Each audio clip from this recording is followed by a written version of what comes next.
여러분 안녕하십니까. 11월 8일 토요일 넘치는 우리 교회 매일 묵상 시작하도록 하겠습니다.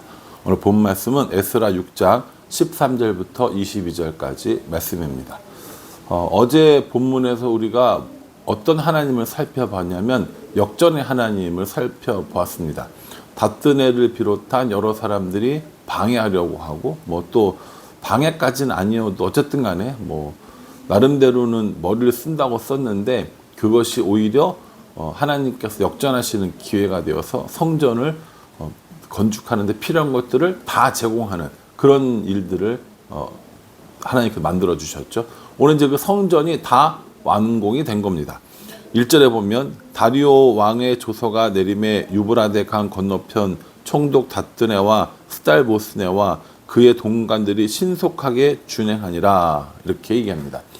제가 이 다뜨네와 스달보스네를 어쨌든 꼭 이렇게 너무 나쁘다고 얘기하지 않는 이유 중에 하나가 뭐냐면 오늘 이 말씀이거든요. 다리오 왕의 조서가 내리니까 다뜨네와 스달보스네는 신속하게 준행합니다. 여기서 절대 그게 아닙니다. 이런 게 아니라 어쨌든 이 일들을 신속하게 준행하는 거죠. 그래서 하나님께서 그들의 동기가 어떠했던지 하나님은 선한 길로 이끄시는 것을 보게 됩니다. 신속하게 준행하고 14절에 보면요.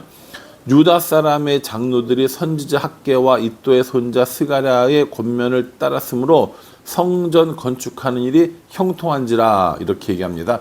성전 건축하는 일이 형통했어요. 기술자가 좋아서 그랬습니까? 재료가 많아서 그랬습니까? 아니요. 학개와 스가랴의 권면을 따랐기 때문에 그렇다라고 이야기합니다. 여러분 성전을 짓는 걸 단순히 우리는 성전 안 짓는데 혹은 우리는 교회 안 짓는데 라고 이해하시면 사실 이 말씀 우리한테 의미가 없어요.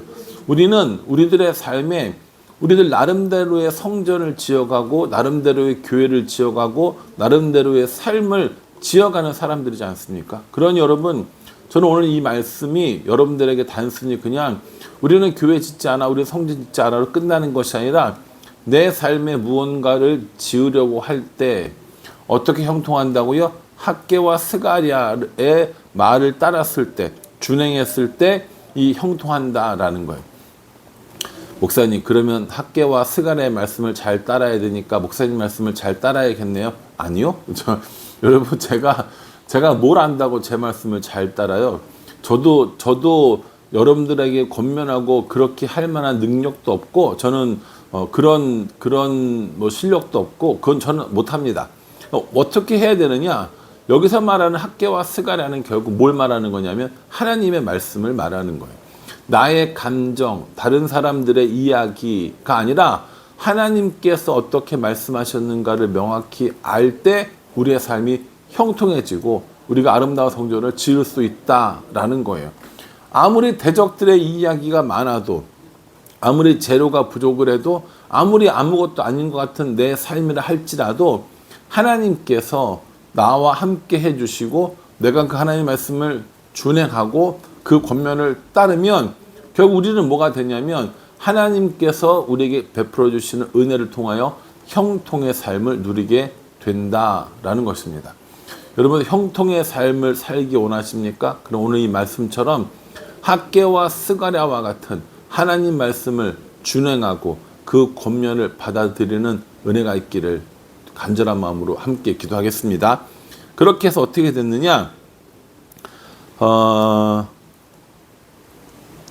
14절 후반절에요. 이스라엘 하나님의 명령과 바사왕 고레스와 다리오와 아닥사스다의 조서를 따라 성전을 건축하며 일을 끝내되 이렇게 얘기했습니다. 끝냈어요. 그래서 다리오 왕 6년에 성전 건축이 끝냈습니다. 끝나면 이제 뭐 해야 돼요? 성전 봉헌식을 할 거 아닙니까? 솔로몬 성전이 지어지고 성전 봉헌식을 했잖아요. 마찬가지로 이 수렙바벨 성전도 지어지고 성전 봉헌식을 하게 되는 겁니다. 그 성전 봉헌식을 어떻게 하느냐? 18절에요. 제사장을 그 분반대로 레위 사람을 그 순차대로 세워 예루살렘에서 하나님을 섬기게 하되 모세의 책에 기록된 대로 하게 하니라 이렇게 얘기합니다. 제사장과 레위인이 분방과 순차라고 했어요. 그러니까 이거는 제사장을 조별로 나누고 레위인을 조별로 나누고 그래서 그 순서대로 했다라는 얘기거든요. 근데 그 순서가 기준이 뭐라는 거예요? 모세의 율법을 따라 모세의 책에 기록된 대로라고 이렇게 얘기합니다. 그러니까 이 당시에 모세의 책이 있었다는 거예요, 없었다는 거죠? 있었다는 거죠. 오늘날 우리들에게 모세의 책이 있습니까, 없습니까? 있습니다. 이 사람들은 모세의 책을 따라서 일을 했고 우리는 우리에게 주신 성경을 따라서 살아가는 것. 이게 성경이 형통하는 원리, 하나님이 기뻐하시는 원리라고 생각합니다. 그래서 말씀을 읽어야 되고 그래서 하나님 중심으로 살아야 되고 그래서 기도해야 된다고 내내 이야기를 하는 거고 그것이 혹시라도 여러분들 귀에 잔소리처럼 들릴지 모르지만 그건 분명한 사실이라는 겁니다. 그러니 말씀대로 살아가는 것, 말씀대로 내 삶을 지어가는 것, 말씀대로 내 영혼의 성전을 건축하는 것, 이게 이만큼 중요하다는 거죠. 내가 하고 싶은 대로 하는 게 아니에요. 내가 나의 이익을 따라서 하는 게 아닙니다. 하나님의 뜻, 하나님의 계획, 하나님 말씀대로 하는 게 중요하다라는 거예요. 말씀이 이렇게 하라고 하면 우리는 어떻게든지 그렇게 살려고 노력하는 겁니다. 안 될 때도 있죠. 안 되니까 포기하고 안 되니까 못하는 게 아니라 안 되지만 그렇게 하려고 애쓰고 노력하고 살아가는 그 과정, 저는 그 과정이 신앙생활이라고 생각합니다. 이렇게 성전까지 아름답게 잘 봉헌했어요. 얼마나 좋았겠습니까?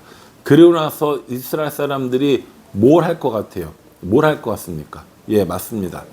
유월절을 지키죠. 왜냐하면 이스라엘 사람들에게는 성전을 건축하는 것, 유월절을 지키는 것, 이거야말로 하나님을 모시고 사는 하나님의 백성으로서 가장 먼저 해야 될 일이었기 때문입니다.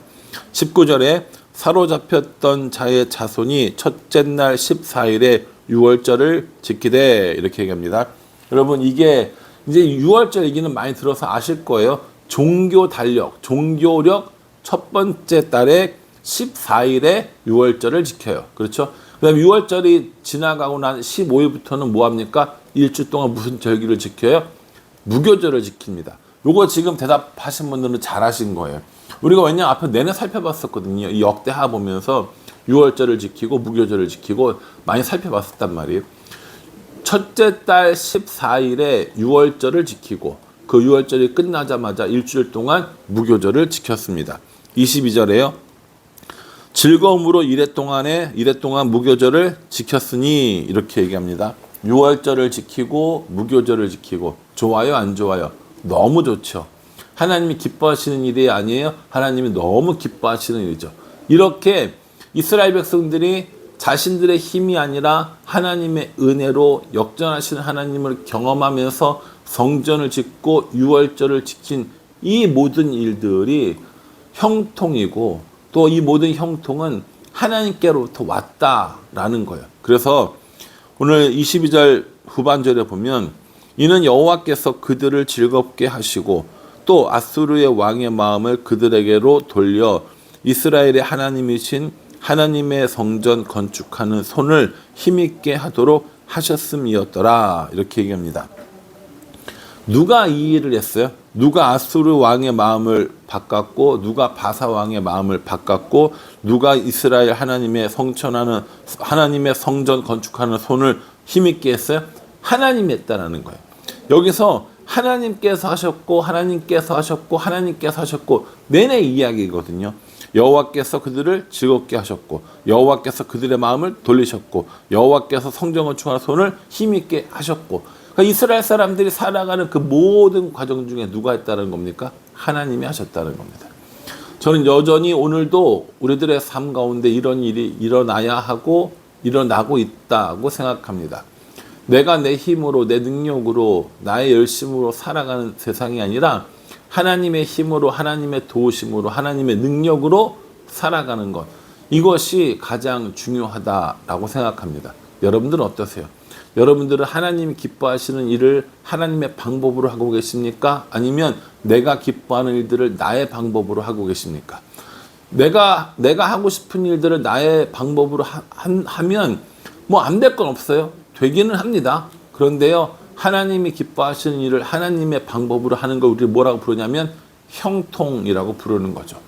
저는 우리 교회 모든 성도들이 형통의 삶을 살았으면 좋겠습니다. 우리 교회 모든 성도들이 정말 형통하는 삶을 살아서 하나님을 중심으로 하나님의 말씀을 따르며 하나님께서 주시는 복을 누리며 살기를 원합니다. 그래서 우리로 하여금 하나님의 이름을 노래 부르고 하나님을 찬양하는 삶을 살았으면 정말 좋겠어요. 저는 매일같이 그걸 위해서 기도하고 있습니다. 그러니 여러분, 말씀대로 사는 것, 하나님 중심으로 사는 것, 말씀을 즐거워하고 하나님을 즐거워하는 것, 이런 마음을 가지셔서 하나님께서 주시는 형통의 복을 누리실 수 있기를 주님의 이름으로 축복합니다. 기도하겠습니다. 하나님, 우리를 형통케 하시려고 하나님께서 이 모든 과정들을 준비해 주셨습니다. 때로는 힘이 들었고 때로는 대적들에게 방해받는 사람들도 괴롭게 했지만 결국 하나님께서 승리하게 해주셨습니다. 그러니 우리는 하나님을 바라보며 말씀에 준행하며 하나님을 중심으로 삼고 형통의 복을 누릴 수 있도록 도와주시옵소서. 예수님의 이름으로 기도합니다.